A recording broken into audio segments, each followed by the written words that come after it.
স্বাগত ইন্ডিপেন্ডেন্ট টেলিভিশনের সাপ্তাহিক আয়োজন আশার বাংলাদেশে, সঙ্গে আছি আমি জাহিদ হোসেন। বিদ্যুৎ সংক্রান্ত সেবার ক্ষেত্রে প্রায় হয়রানির অভিযোগ করেন গ্রাহকেরা। তাদের এই সমস্যা থেকে মুক্তি দিতে রাজধানীর বঙ্গবন্ধু আন্তর্জাতিক সম্মেলন কেন্দ্র হয়ে গেল 3 দিনের বিদ্যুৎ মেলা।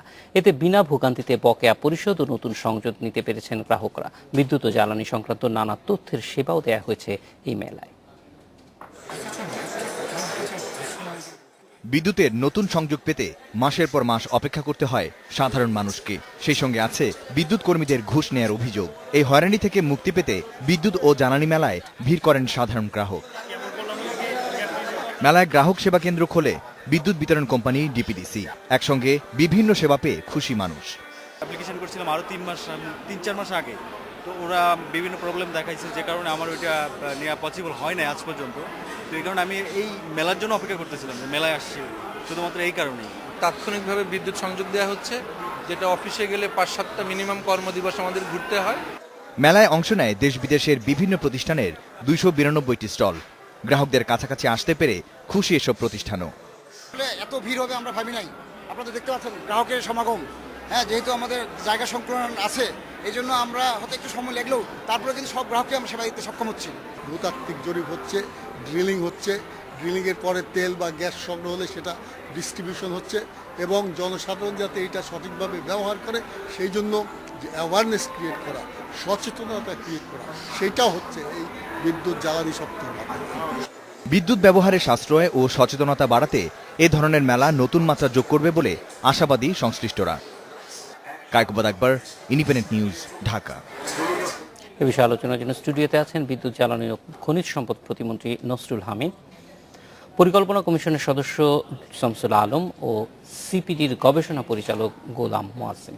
স্বাগত আপনাদের। নসরুল হামিদ, আপনার কাছে প্রথমে আসতে চাই যে বিদ্যুৎ নিয়ে আমাদের অভিজ্ঞতা নানান রকম মিশ্র, এবং সেক্ষেত্রে হয়তো এখন বিদ্যুৎ চলে যায় না, কিন্তু তারপরেও গ্রাহকদের নানান রকমের হয়তো আন্ডারস্ট্যান্ডিংয়ের সমস্যা বা যোগাযোগের বিষয়টি, সেটি যাতে দূর করা যায় সেই জন্য আপনারা উদ্যোগ বেশ কয়েক বছর যাবতীয় এটি নিচ্ছেন। এইবারও সেই বিদ্যুৎ মেলা আমরা দেখলাম, সেখানে আসলে গ্রাহকদের কাছ থেকে কি ধরনের ফিডব্যাক আপনারা পেয়েছেন যাতে আপনাদের এই সেবাটা আরো ভালো করা যায়? ভালো প্রশ্ন। আমাদের কিন্তু 5-7 বছর আগে যে প্রবলেমটা ছিল, যে বেসিক প্রবলেম, বিদ্যুৎ ছিল না। দিনে প্রায় 11 ঘন্টা 12 ঘন্টা বিদ্যুৎ থাকতো না, দিন এবং রাত মিলিয়ে। তো এই যে সমস্যা থেকে আমরা কাটিয়ে এসেছি। এখন কিন্তু আমরা যেটা যাচ্ছি, আরও উন্নত, নিরবিচ্ছিন্ন, সাশ্রয়ী মূল্য বিদ্যুতের দিকে আমরা যেতে চাই। তো সবচেয়ে বড় জিনিস হলো ডিস্ট্রিবিউশন ক্ষেত্রে আমরা সার্ভিস প্রোভাইড করছি। এই সার্ভিসটা যারা গ্রাহকরা নিচ্ছেন তাদের আমরা কতটুকু স্যাটিসফাই করতে পারবো। বেশ কিছু পরিকল্পনা নেওয়া হয়েছে, কাজও শুরু হয়েছে। এটা সময়ের ব্যাপার, কারণ হিউজ কাস্টমার বেস আমাদের। আর এতদিন যে ধারণা ছিল যে আমরা বিদ্যুৎ দিচ্ছি, মানুষ নিবে, কিন্তু সেখানে না। এখানে ভালো বিদ্যুৎ তাকে দিতে হবে এবং তাদের অভিযোগগুলো আমাদের শুনতে হবে। সময় উপযোগী, যেমন আমাদের কথা আছে যে 21 দিনের মধ্যে বিদ্যুতের লাইন দিতে হবে। কোনো জায়গায় এরকমও আছে 3 মাস, 4 মাস, 5 মাসও লেগে যায়। এখন এই যে লেগে যাচ্ছে, এই জায়গা থেকে আমাদের সরে আসতে হবে। আমরা ইতিমধ্যে কাস্টমার সার্ভিস সেল গঠন করার জন্য পরিকল্পনা নিয়ে ফেলেছি। আমরা টোটাল বিদ্যুৎ সেক্টর এবং জ্বালানি সেক্টরকে ডিজিটালাইজ করার জন্য, অর্থাৎ এমআই সিস্টেম করার জন্য আমরা কনসালটেন্ট হায়ার করে ফেলেছি এবং সেটার কার্যক্রম চলছে। আমাদের টার্গেট হলো আগামী 3 বছরের মাথায় অন্তত এই সম্ভাবনাগুলো চলে আসা, অর্থাৎ গ্রাহক যেন আর ভোগান্তিতে না পড়েন, গ্রাহক যেন টেকনোলজি ব্যবহার করে দুর্নীতির থেকে সরে আসতে পারেন সকলে, আমাদের বিভাগগুলোও যেন দুর্নীতি থেকে সরে আসতে পারে। মেইন কথা হলো টেকনোলজি যত দ্রুত আমরা এদের কাছে পৌঁছাতে পারবো। সে আপনি ধরেন যে আমার অফিসই ধরি, আমি হিসাব করে দেখলাম গড়ে প্রতিদিন 10টা ফাইল আসে। যদি 24,000 মেগাওয়াটে যাই, তাহলে বুঝতে পারছেন 30টা ফাইল আমার কাছে আসবে বা 40টা ফাইল আসবে। এটা অসম্ভব একজনের পক্ষে 40টা ফাইল দেখে। সুতরাং আমরা পেপারলেস অফিস করতে যাচ্ছি। আমার মন্ত্রণালয়ে আমি বলতে পারি সবার আগে আমরা ইনশাল্লাহ সেই জায়গাতে পৌঁছাবো। আমরা শুরু করে দিচ্ছি সে কার্য। এই যে পরিকল্পনাগুলি হচ্ছে এবং বিশেষ করে গ্রাহক সেবার যে কথাটি বললেন, সেক্ষেত্রে গ্রাহকরা যাতে মানে যেহেতু পেপারলেস, তারা সরাসরি অ্যাক্সেসিবিলিটি কোনো পরিকল্পনা আছে? অ্যাক্সেসিবিলিটি মোবাইলে তারা বিল দিতে পারবেন, মোবাইলে তাদের কমপ্লেইন জানাতে পারবেন, অ্যাপস তৈরি করে আমরা তাদের কাছে পৌঁছাতে পারবো। তারা অনলাইনে তাদের কমপ্লেইন প্লেস করতে পারবেন। একটা ইউনিক নাম্বার ভবিষ্যতে থাকবে, যে ইউনিক নাম্বারটা ডায়াল করলে পরে তারা সরাসরি জানতে পারবেন তাদের ওখানে বিদ্যুতের কি প্রবলেম বা কতক্ষণ পরে আসবে, বা তার ফর্মের কি অবস্থা, উনি যে বিদ্যুতের জন্য অ্যাপ্লাই করেছেন এখন কি অবস্থাটা। সো এবং আরেকটা জিনিস আসবে, সেটা হলো প্যাটার্ন অফ বিহেভিয়ার। অনেক গ্রাহক বলেন যে ভাই গত মাসে তো আমি এত টাকা দিয়েছি, এই মাসে কিন্তু আমার ডাবল বিল আসছে। তার মানে তার ব্যবহারের প্যাটার্নটা যদি আমরা গত 6 মাসের একটা দিতে পারি অন্তত গ্রাফিক চার্টে, উনি বুঝতে পারবেন যে জুন মাসে উনি বেশি ব্যবহার করেছিলেন, এখন কিন্তু কম ব্যবহার করছেন। জুন মাসে কেন ব্যবহার হয়েছে উনি নিজেও কিন্তু আজ করতে পারবেন, সেই জায়গাটা উনি সাশ্রয়ী হতে পারবেন। তো এই বিষয়গুলি কিন্তু চলে আসবে আগামীতে, দেখতে পাবে গ্রাহকরা। জি, মানে গ্রাহক তার নিজের পরিকল্পনাটাও সেক্ষেত্রে অবশ্যই, করতে পারবে, অবশ্যই, সেটাতেই আপনারা আসলে সহযোগিতা করতে চান।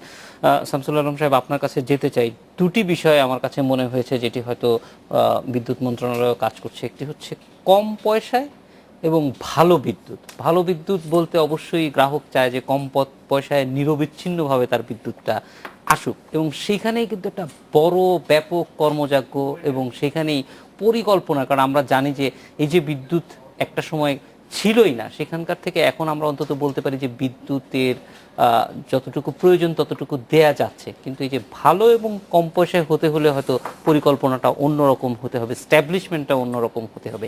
সেই ক্ষেত্রে আপনারা এই মুহূর্তে কি ধরনের মনে করেন যে এটা আমাদের টোটাল ইকোনমিকে সাপোর্ট দেওয়ার জন্য সামনে বিদ্যুতের ব্যাপারটা কিরকম আসছে? আমাদের মাননীয় প্রতিমন্ত্রী মহোদয় বলেছেন, উনি পরিষ্কারভাবেই বলেছেন যে জবাবদিহিতার জন্য তারা কি কি কনজিউমারদের, ভোক্তাদের সুযোগ সুবিধা দিচ্ছেন বা দেওয়ার পথে রয়েছেন, দিয়েছেন ইতিমধ্যে অনেক। আমরা তো আপনারা সকলেই জানেন যে মোবাইলে বিল দিতে পারছি, এখন অনেক বেশি তৎপর হয়েছে। এখন সমস্যাটা কিন্তু দুই রকমের, একটা হলো অভাবের সমস্যা না থাকা, আর একটা হলো প্রাচুর্যের সমস্যা। বিদ্যুতের ক্ষেত্রে অত্যন্ত চমৎকার সাফল্য কিন্তু অর্জন করা হয়েছে, এটা স্বীকার করতেই হবে আপনাকে। বলতে গেলে যেটা আমরা লোডশেডিং কিন্তু একেবারেই নেই। তো এখন যে বিষয়টি হলো, আমরা খুব গ্যাস নির্ভর ছিলাম এতকাল, এতদিন গ্যাস কিন্তু কমে আসবে। বহু দেশে গ্যাস নেই, ইলেকট্রিক চুলা ব্যবহার করে, ওভেন ব্যবহার করে, সব কিছু। তো আমাদের কিন্তু ক্রমান্বয়ে হয়তো এই বিদ্যুতের উপর, জ্বালানির উপর বেশি নির্ভর হয়ে উঠতে হবে, এটি বাস্তবতা। তো এই বাস্তবতার ক্ষেত্রে এখন যেটা আমাদের অর্থনীতি এগোচ্ছে, আমরা মধ্যম আয়ের দেশে উত্তীর্ণ হয়েছি, তার মানে আমরা একটা বিশেষ অর্থনৈতিক পর্যায় থেকে, যেটা কৃষিভিত্তিক অর্থনীতি আমরা বলতাম, তা থেকে শিল্পভিত্তিক অর্থনীতি দ্রুত আমরা এগিয়ে যাচ্ছি। এখন অনেকটা আমাদের সার্ভিস এবং শিল্পভিত্তিক অর্থনীতি আমাদের জিডিপির কন্ট্রিবিউশন হিসাবে, এবং বিদ্যুতের চাহিদা দ্রুত বাড়ছে, প্রায় 10 থেকে 12%। আমি আশা করি স্যার এটা স্বীকার করেন, 12% প্রত্যেক বছর চাহিদা বেড়ে যাচ্ছে। এই চাহিদা মিটিয়ে আমরা 24,000 মেগাওয়াট বিদ্যুৎ উৎপাদন করব সপ্তম পঞ্চবার্ষিকী পরিকল্পনার শেষে। তো পরিকল্পনা এই বিষয়ে যথেষ্ট বাস্তববাদী এবং উচ্চাকাঙ্ক্ষী পরিকল্পনা নেওয়া হয়েছে, এবং সেটা দেওয়াও হচ্ছে।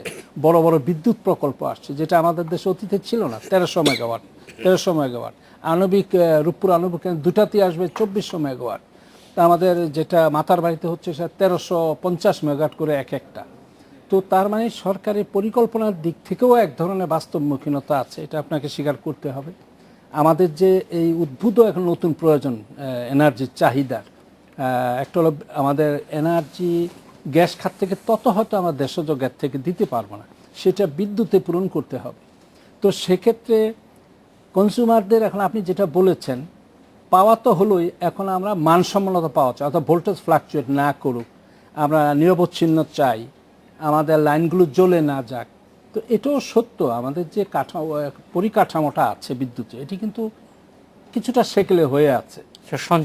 সঞ্চালন লাইনগুলো কিন্তু যে লোড বহন করা কথা, স্যার ভালো বলতে পারবেন, এগুলো কিন্তু এখন দ্রুত যুগোপযোগী করা দরকার। একটা হলো উৎপাদনে মনোযোগ দিয়েছি, এখন আমাদের এই পরিকাঠামোটাকে গড়ে তোলার জন্যে আমরা যেখানে 1300 মেগাওয়াট 1350 মেগাওয়াট এক কেন্দ্র থেকে পাবো, এটি ডিস্ট্রিবিউট করার মতো লাইনগুলো কিন্তু আমাদের এখনো তৈরি হয়নি, এটিও কিন্তু বাস্তবতা।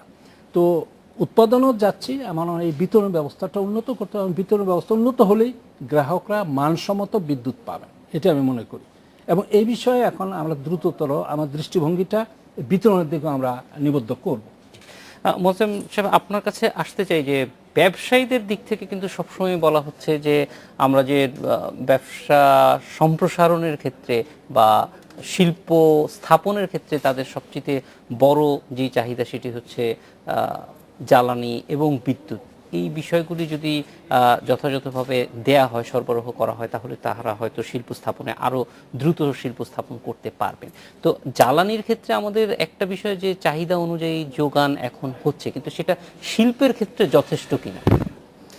বিদ্যুৎ খাতে সরকারের আসলে গত 5-6 বছরের অর্জন আসলে ঈর্ষণীয়, এবং এর ফলে বিদ্যুতের প্রাপ্যতা যেভাবে বেড়েছে সেটা সকলেই এটা আমরা অনুভব করছি, হ্যাঁ, এবং শিল্প খাতও এর সুবিধাটি পাচ্ছে। প্রশ্ন হলো যে বিদ্যুৎ ভিত্তিক আসলে শিল্প কারখানা পুরোটা জ্বালানির যে চাহিদা সেটার হয়তো একটা অংশ মাত্র, অন্যান্য জ্বালানিগুলো আসলে সমানভাবে থাকার প্রয়োজন রয়েছে। যদিও সরকার সাম্প্রতিক সময় বলবার চেষ্টা করছেন যে আগামীতে বিদ্যুৎ ভিত্তিক কলকারখানায় বেশি পরিমাণে গুরুত্ব দেয়া, কিন্তু কিছু কিছু কারখানা কাঠামোগতভাবেই এমন যে সেখানে গ্যাসের প্রয়োজন রয়েছে এবং সেইভাবে সেইগুলোকে ব্যবহার করার দরকার আছে। ফলে গ্যাসের স্বল্পতাটা কিভাবে আগামীতে মিটবে বা মেটানো হবে সেটি একটি গুরুত্বপূর্ণ দিক। এদিক থেকে সরকারের যে ফাস্ট ট্র্যাক প্রজেক্ট ছিল তার মধ্যে একটা গুরুত্বপূর্ণ প্রজেক্ট ছিল এলএনজি টার্মিনাল করা, কিন্তু যে কোনো কারণেই হোক এলএনজি টার্মিনাল 2016 সালে আসলে বাস্তবায়নকাল ঠিক করা ছিল, শেষ হয়ে যাবে, কিন্তু এখন আসলে উদ্যোগের একেবারে প্রাথমিক পর্যায়ে রয়েছে। ফলে আগামীতে এলএনজির দিকে যে যাবার জন্য যে সামগ্রিক উদ্যোগ, আগামীতে কিন্তু বিদ্যুতের জন্য এলএনজি প্রয়োজন হবে, সেটির জন্য মন্ত্রণালয়ের প্রস্তুতি নিচ্ছে। কিন্তু আবার গ্যাস ভিত্তিক যে শিল্প কারখানার জন্য যে গ্যাসের প্রয়োজন, সেটির জন্য এলএনজি ব্যবহার, সেটিরও একটি প্রয়োজন রয়েছে। একই সাথে দেখা যাচ্ছে এলএনজি টার্মিনালের পাশাপাশি কাজের ক্ষেত্রে যেমন একটা স্রোতগতি আছে, আবার নতুন নতুন উদ্যোগের কথা শুনছি যে বেসরকারি ভিত্তিতে এলএনজি আমদানি করা, এ ধরনের কাজগুলোর কথা শোনা যাচ্ছে। কিন্তু গ্যাসের প্রাপ্যতার ব্যাপারে উদ্যোক্তাদের ভিতর এখনও এক ধরনের অনিশ্চয়তা রয়েছে, যে কারণে যেটা হচ্ছে যে বিদ্যুতের প্রাপ্যতা যথেষ্ট মাত্রায় থাকবার পরেও বিনিয়োগে কিন্তু অনেক ক্ষেত্রে যেতে পারছে না। অথবা বলতে পারেন যে চট্টগ্রাম অঞ্চল বা বিভিন্ন অঞ্চলে কলকারখানা স্থাপন করেছেন, অথবা তিতাস থেকে তারা পারমিশন নিয়েছেনও যে গ্যাস দেওয়া হবে, কিন্তু দেখা যাচ্ছে যে গ্যাসের স্বল্পতার জন্য সেটা দেওয়া যাচ্ছে না। আমি বরঞ্চ এদিক থেকে একটা ধন্যবাদ জানাতে চাই মাননীয় প্রতিমন্ত্রীকে, যে ওনারা অলরেডি জানিয়ে দিয়েছেন যে গ্যাসের শেষ হয়ে আসছে। আমার মনে হয় এই চ্যালেঞ্জটি আগাম জানানোর দরকার আছে, কারণ শিল্প স্থাপন যারা করছেন তারা যেন পরিকল্পনাটা থাকা, এবং সেটির সাথে এটিও দরকার যে প্রস্তুতি, এবং সেটির জন্য যে পরিকল্পনাগুলো, যে ওকে গ্যাস শেষ হয়ে যাচ্ছে তাহলে বিকল্পগুলো কি হবে, সেদিকে পরিকল্পনার বিষয়গুলো আরেকটু বিস্তারিত জানবো একটা বিরতি থেকে ফিরে আসার পরে। আশার বাংলাদেশে যাচ্ছে একটা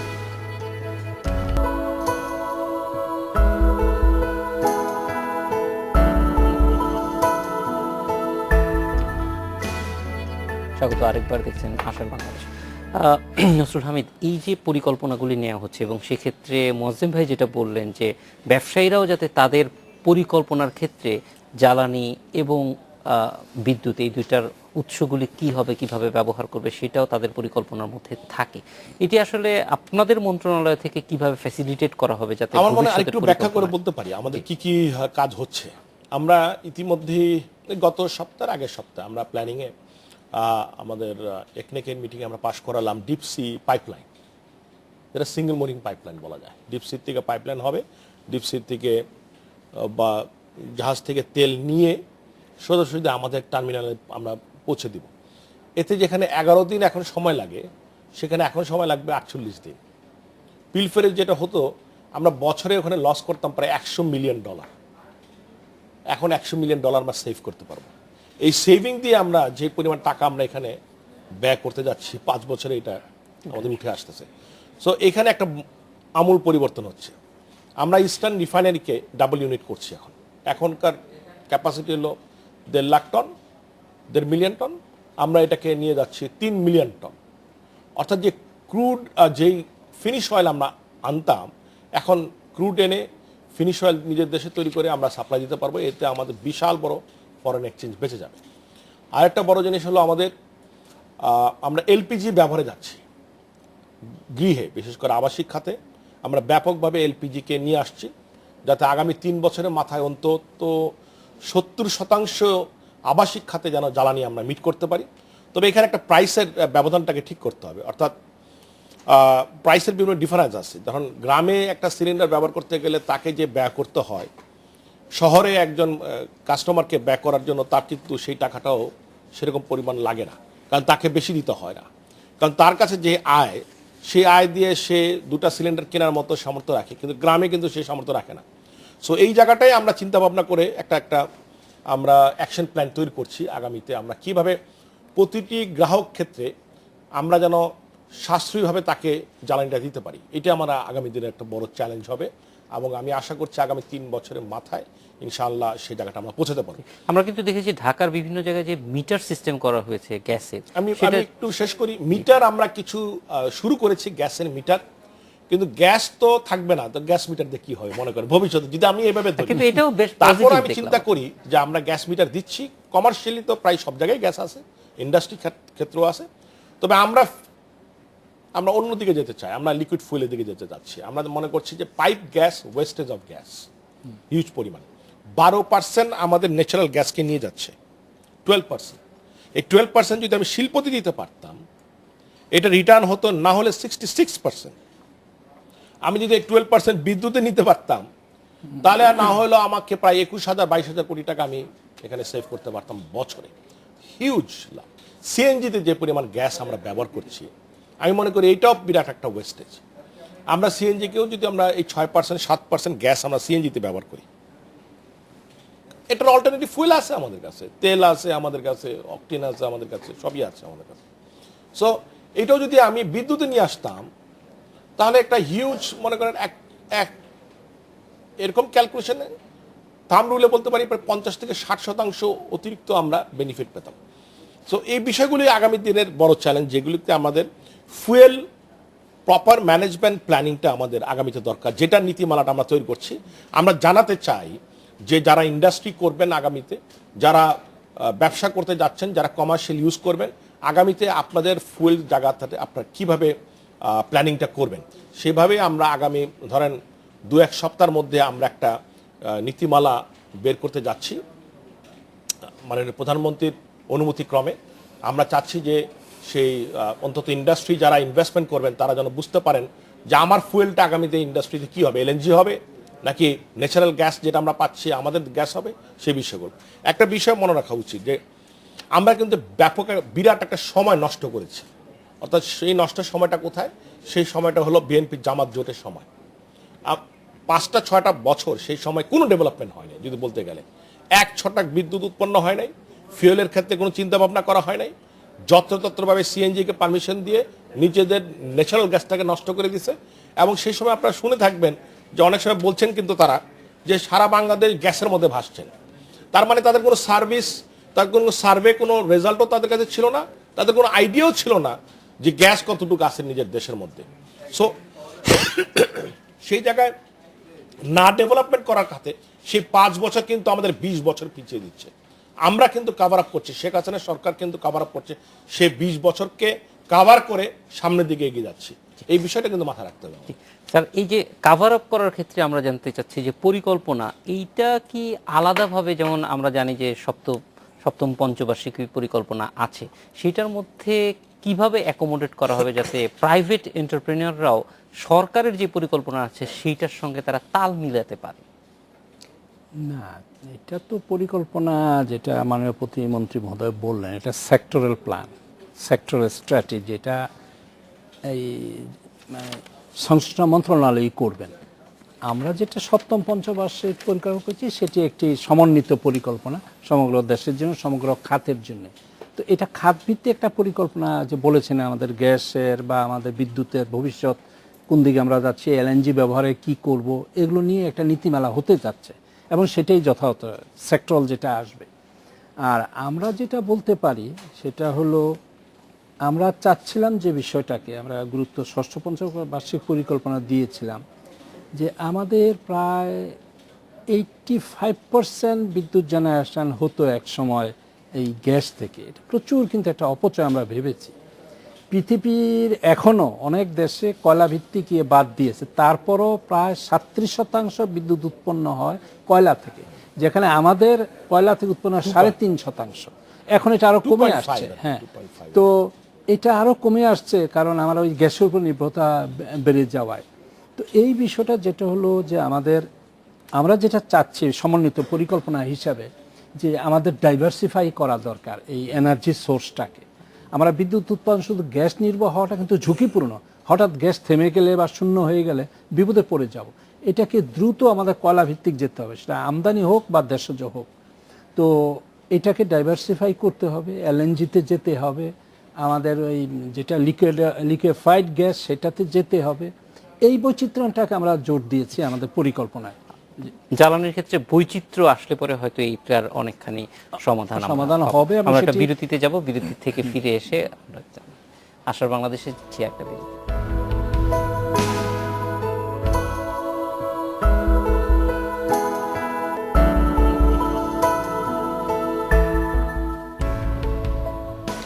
অবশেষে শুরু হলো পদ্মা সেতুর মূল অবকাঠামো নির্মাণের কাজ। দুপুরে শরীয়তপুর ও মুন্সিগঞ্জের সেতু নির্মাণ কাজ উদ্বোধন করেন প্রধানমন্ত্রী শেখ হাসিনা।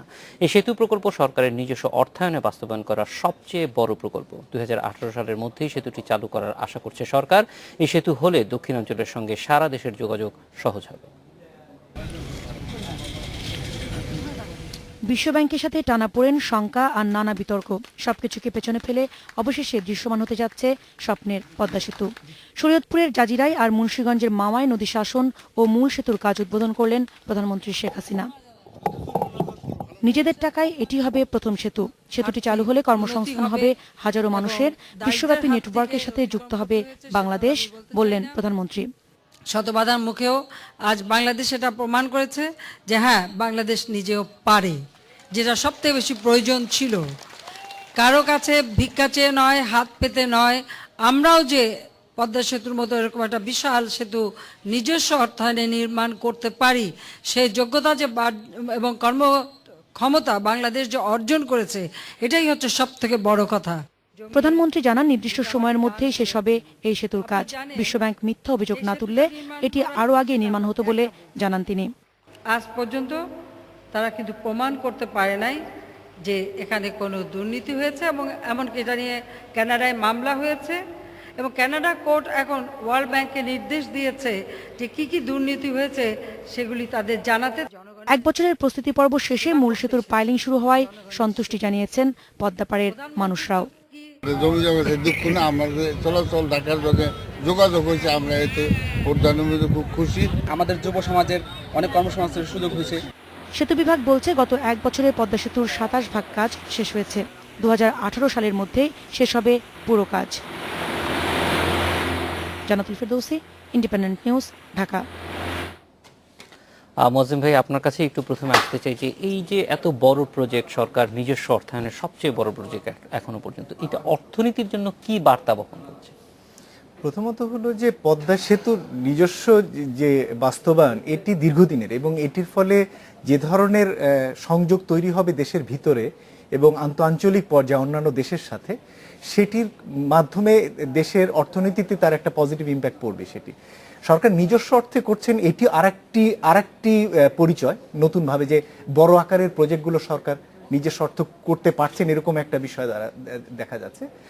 সেটিকে সরকারের এক ধরনের অর্থনৈতিকভাবে এক ধরনের সক্ষমতার দৃষ্টিতে দেখা যেতে পারে, কিন্তু আবার এটাও মনে রাখা দরকার যে অর্থ ব্যয় আমরা করছি, সেই ব্যয়টিও মাথায় রাখা দরকার। নিজস্ব অর্থে ব্যবহার করবার কারণে যেটি হচ্ছে যে আমাদেরকে বাড়তি সুদ দিতে হচ্ছে এটির পিছনে, এবং সেটি হয়তো 10% কাছাকাছি।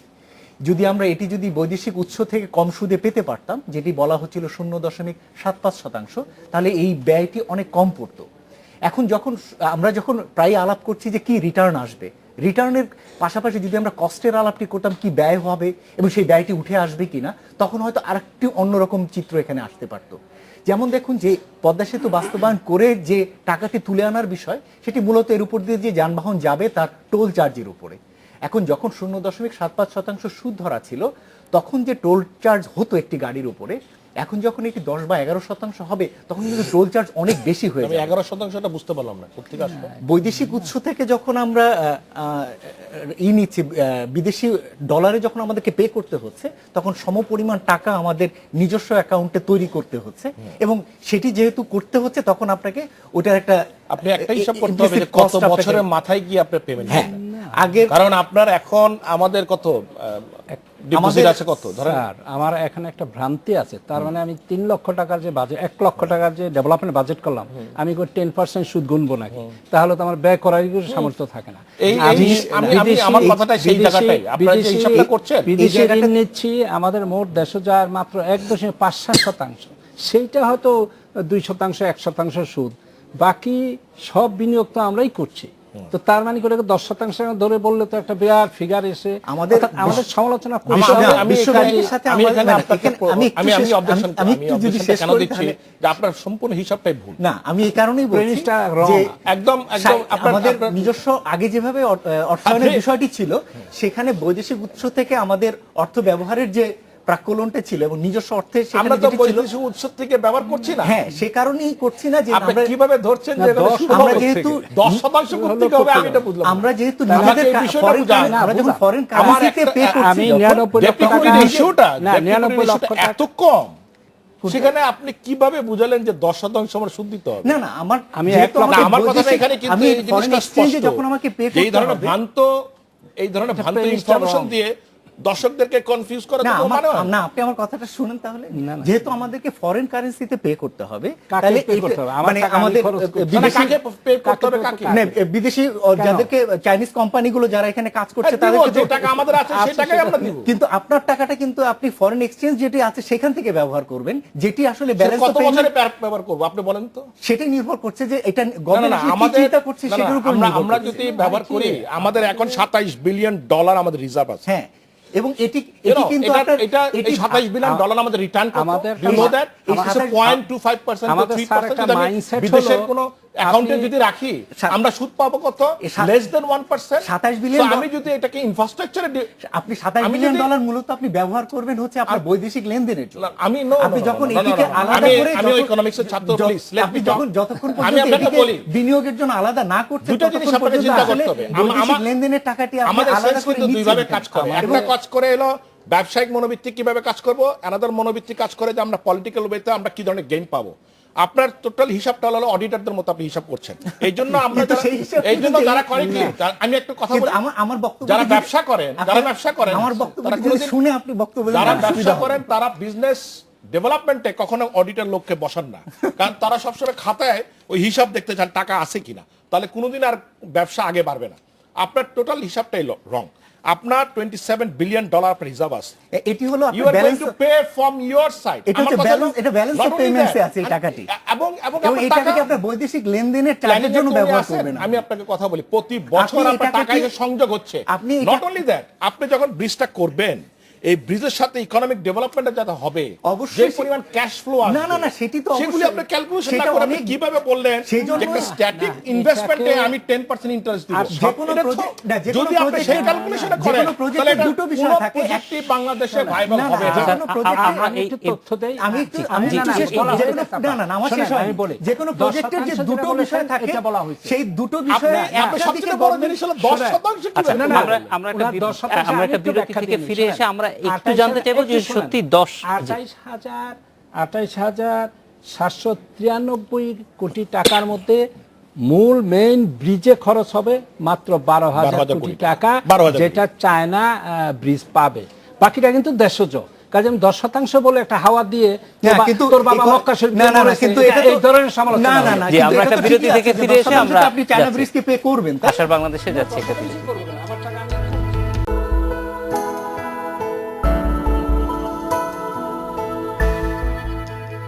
একটা মিনিট। আশার বাংলাদেশে ফিরে এলাম। মোজেম ভাই 1 মিনিট দিচ্ছে আপনাকে। আপনার আমি যেটি বলছিলাম যে যে কোনো বড় প্রজেক্টের ক্ষেত্রেই তার যে আয় এবং তার যে ব্যয় দুটোই মাথায় রাখা। এবং এটি ঠিক যে পদ্মা সেতুর মাধ্যমে যে পরিমাণ, আমি যেটা শুরুতে বলছিলাম যে পরিমাণ আয়ের সুযোগ তৈরি হবে বা এর ফলে যে ধরনের গভর্নমেন্টের যে পলিটিক্যাল আইডেন্টিটি সেটি যেটা হবে, কিন্তু এর সাথে ব্যয়ের বিষয়টিও মাথায় রাখা এবং সেই ব্যয়ের জায়গাগুলো আমি বলছিলাম যে কি ধরনের ব্যয় এবং ব্যয়টি উঠে আসারও একটা বিষয় রয়েছে এখানে।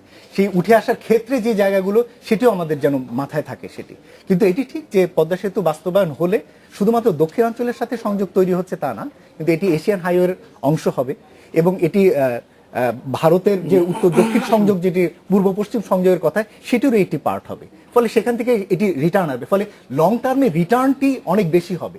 যেটি প্রশ্ন বলছিলাম সেটি হলো এই ধরনের প্রজেক্ট, বড় প্রজেক্ট বাস্তবায়নের ক্ষেত্রে সরকারের যে অর্থব্যয়ের সক্ষমতা সেটি হয়তো তৈরি হচ্ছে এটির মাধ্যমে, কিন্তু এটি যদি কোয়ালিটির অ্যাসপেক্টস বলি বা কস্ট যদি বলি, সে কস্টটিও কিন্তু অনেক বড়। সেই বিষয়টি আমি বলতে চাচ্ছি। জি মোজেম ভাই, ধন্যবাদ। আমরা নসরুল হামিদ আপনার কাছে যাব। অর্থনৈতিক দিক থেকে না, পদ্মা সেতুর এই যে কাজ, এটার একটা রাজনৈতিক আলাদা একটা গুরুত্ব আছে, কারণ আমরা জানি যে বিশ্বব্যাংক চলে যাওয়ার পরে বলা যায় যে এটা একটা পলিটিক্যাল কমিটমেন্টের কারণেই প্রধানমন্ত্রী নিজ থেকেই এই উদ্যোগটা নিয়েছেন যে না আমরা এটা করব, সেইটা পলিটিক্যাল জায়গাটা থেকে এই আপনার বিজয়ের মাসে একটা কথা আমি বলতে পারি, অনেকে বাংলাদেশকে চান নাই, অনেকে মনে করছেন এই বাংলাদেশ যদি পাকিস্তান থেকে আমরা আলাদা হয়ে যাই বাংলাদেশ কিভাবে চলবে, এই দেশ তো চলতে পারে না, এই পাট রপ্তানি করে কি এই দেশ চলতে পারবে কিনা? 9 মাস আমরা যুদ্ধ করেছি, তারপরে বাংলাদেশ তৈরি হয়েছে, তারপরে কিন্তু অনেকে বিশ্বাস করতেন পাকিস্তানি ভারত ভালো ছিল, এখনো অনেকের মাথায় আছে যে পাকিস্তান ভালো ছিল। এই যে আমরা যে পারি, আমরা যে করতে পারি, আমাদের নিজেদের অ্যাবিলিটি দিয়ে আমরা যে এগিয়ে যেতে পারি, একমাত্র জাতির জনকের কন্যা আমাদের মাননীয় প্রধানমন্ত্রী শেখ হাসিনা সেটা প্রমাণ করে দিয়েছে। এটা হলো সবচেয়ে বড় জিনিস, আমরা পারি কিনা। সবচেয়ে বড় কমিটমেন্টটা হলো এই 10% সুদ বা 8% সুদ না, আমরা অপরের কাছে হাত না পেতে, ভিক্ষার ঝুলি না ধরে আমরা নিজেরা পারি কিনা, এটা হলো সবচেয়ে বড় কমিটমেন্ট। এবং এইটাই আমাদের বড় জিনিস যে আমরা এই ধরনের কাজ 28,000 কোটি টাকার মধ্যে 12,000 কোটি টাকার মূল সেতুর খরচ, সেই টাকাটা আমাদের নিজেদের কাছ থেকে যোগান দিতে পারি। এবং সেইটার যে পলিটিক্যাল এরিনা যেটা তৈরি হলো সেটা বিশাল, সেটা মানুষ বুঝতে পারবেন যখন এটা শেষ হবে, যে বাংলাদেশ একটা অন্য লেভেলে চলে গেলাম আমরা, আমাদের এখন আর পিছিয়ে রাখা যাবে না। আজকের থেকে শুরু হয়ে গেল, এই বিজয়ের মাসে আজকের থেকে শুরু হয়ে গেল, যে আগামী বাংলাদেশ খুব কাছেই, 21 সাল আর অপেক্ষা করা লাগবে না, তারা অনেক আগে আমরা সেখানে পৌঁছাতে পারবো। এবং এই ক্ষেত্রে একটু জানতে চাই যে এই পদ্মা সেতুর ভিজুয়াল, মানে যখনই আমরা এটা একটা দৃশ্য তো দেখা যাবে, এটা এত বড় একটা প্রকল্প নিজের অর্থায়নের তৈরি, সেটা একটা মেসেজ নিশ্চয়ই। একটা বিষয় আছে যে ছোট জিনিস কিন্তু ভবিষ্যতে ইন্সপায়ার করে না, বড় জিনিস ইন্সপায়ার করে, বড় আশা ইন্সপায়ার করে, বড় বড় কথা, বড় বড় স্বপ্ন আমাদেরকে ইন্সপায়ার করে। সো আমি মনে করি লিডারশিপে সবসময় একটা চ্যালেঞ্জ থাকে, এবং লিডার যে হতে চায় বা লিডারশিপ, তাকে সবসময় রিস্ক নিতে হয়। কোনোদিন সবাই যেটা একই কথা বলেন, লিডার যদি সেই কথাই বলেন, তাহলে কিন্তু লিডারশিপের সেই পরিচয়টা হলো না। তাকে বুঝিয়ে নিয়ে সেই জায়গার থেকে নতুন করে দাঁড়া করানো কিন্তু সেটা লিডারশিপের পরিচয়।